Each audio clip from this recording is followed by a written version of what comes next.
Alright, so hopefully you've seen the yoga videos from my yoga people. It's in 3 parts, and the part 2 didn't want to go through before part 3, so hopefully you're actually following it 1, 2, 3. If not, you're going to be like, oh, well, this is where I left off. No worries. Just go back out. You'll get to the right place. Okay, so let's talk. I I'm a flight attendant. That's probably my main job. Where I have my health insurance, so that's why I always call it my main job.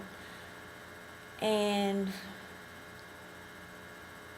people say things and they don't think that they're overly offensive. And okay, let me just say it. I was flying with another flight attendant, and I'm wearing my hair in what I call a puff or a puff. Yeah, a puff. So,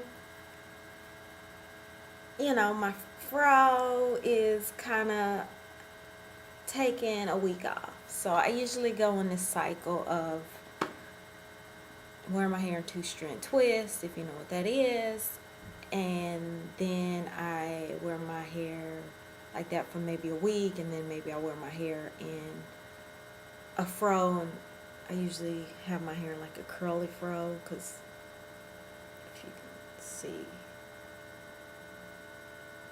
I got like kind of like a cool kind of curly texture, which is, frizzy half the time and blah blah blah. But anyway, and then like a week in what I call affectionately my puff. So anyway, so I'm at work. I went to Albuquerque yesterday, and she's like, "Oh, didn't I fly with you a couple years ago?" I've been flying 5.5 years now.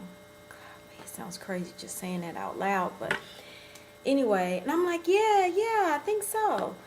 And but I look different then because I used to have long dreadlocks. I'm just using that term so you know what I'm talking about. I call them locks. Who wants to dread anything? But I used to have long locks.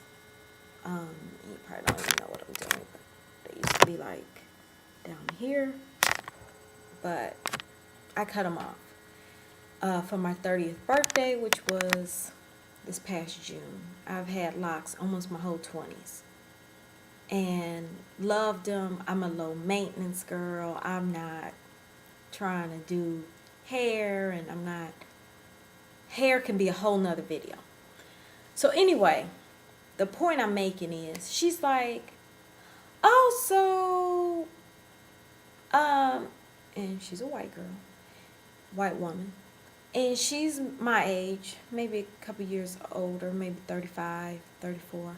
And she's like, so you cut your hair off in June? And I'm like, yeah. She's like, so did you cut your locks off? And I'm like, yeah, I had to cut the locks off. And she's like, and I don't expect everybody to get the mechanics of how locks work. And she's like, so your hair grew? Yeah, my hair grew. She's like, your hair grew that much? Yeah, my hair grows fast. She's like, wow, I didn't expect a black girl's hair to grow that much. Crickets, crickets, crickets. So, yeah, okay, well, shock of all shocks. People's hair grow, Uh, don't know what to say to that. I mean, it's kind of like when people say things like, oh, those are your real nails? Yeah. I didn't know. You know, these like backhanded comments. Although you never had braces, or, you know, like little stuff like that. And then they like, and sometimes they mean well, but you got to be careful what you say to people and how you say it. And I didn't say anything crazy. I didn't give her a crazy look. People just don't know. They just don't know. And I mean, if she would have said that to someone else, she would have been getting it. I just was letting her know. I mean, I just tried to educate her a little bit in the small amount of time we had together. Was that, yeah, people hair grow, or women, men, it's genetics, and it's not necessarily a race thing. Sorry. But you know, she was nice enough. I mean, other than that, but that comment kind of got me to thinking about the let's talk thing. No, you know, I was telling her about this, about, you know, some of my dating escapades back in the day, about how it was like I was on my own version of Sex in the City. I mean, my own version of Sex in the City. I mean, it was like everything, like the craziest things would happen to me. I mean, the craziest. Not like, oh, kind of crazy. I mean, the craziest. I mean, hands down. Bar none. Like, you can't top me. Don't even try. You can't top me. I mean, that can be like, that can be a whole nother channel. The escapades, the dating escapades of Daphne. That could be a whole nother channel. You know,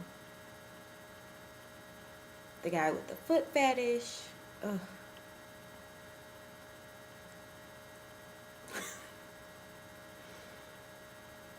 The guy who, oh, okay, a quick story. This guy who I thought, and even to this day, is probably arguably the sexiest guy I've ever met in real life. Because I still think Lenny Kravitz is probably the sexiest man I've seen. But I've never, well, I went to his concert, but I digress. But the sexiest man I could actually literally touch, I saw him, I was like, oh my God, he's so good looking. I was like 21. And me being, you know, the person that I am, I just walked up to him and I was just like, hey, you know, you seeing anybody? You know, dating anybody? And he was like, no, you know, blah, blah, blah. We got to talk and we exchanged numbers. We went out. And I went over his house. I met him at his house, and his apartment was a mess. And he was an artist, but it was a mess. And I jokingly said, "Oh, you didn't clean up for me." You know, I'm sarcastic. I get it. And he was just offended. And he was just like, "Let's go." And I was like, "Okay, fine, whatever." We get to the restaurant. I think everything's fine. We're having a good time. And he leans in. And I'm thinking we're having this moment. He's looking in my eyes. And he's like, you know, there's something about you that really makes me. And then he pauses. And he says, sick. I almost die. I'm like, what the? You know, check please, check please. And he tries to go on with the date like nothing happened. I'm like, I got to go. I have got to go. You are not that sexy that you can just say that and everything goes on. This is how Let's Talk is going to go. I'll see you guys in another video. Okay, bye.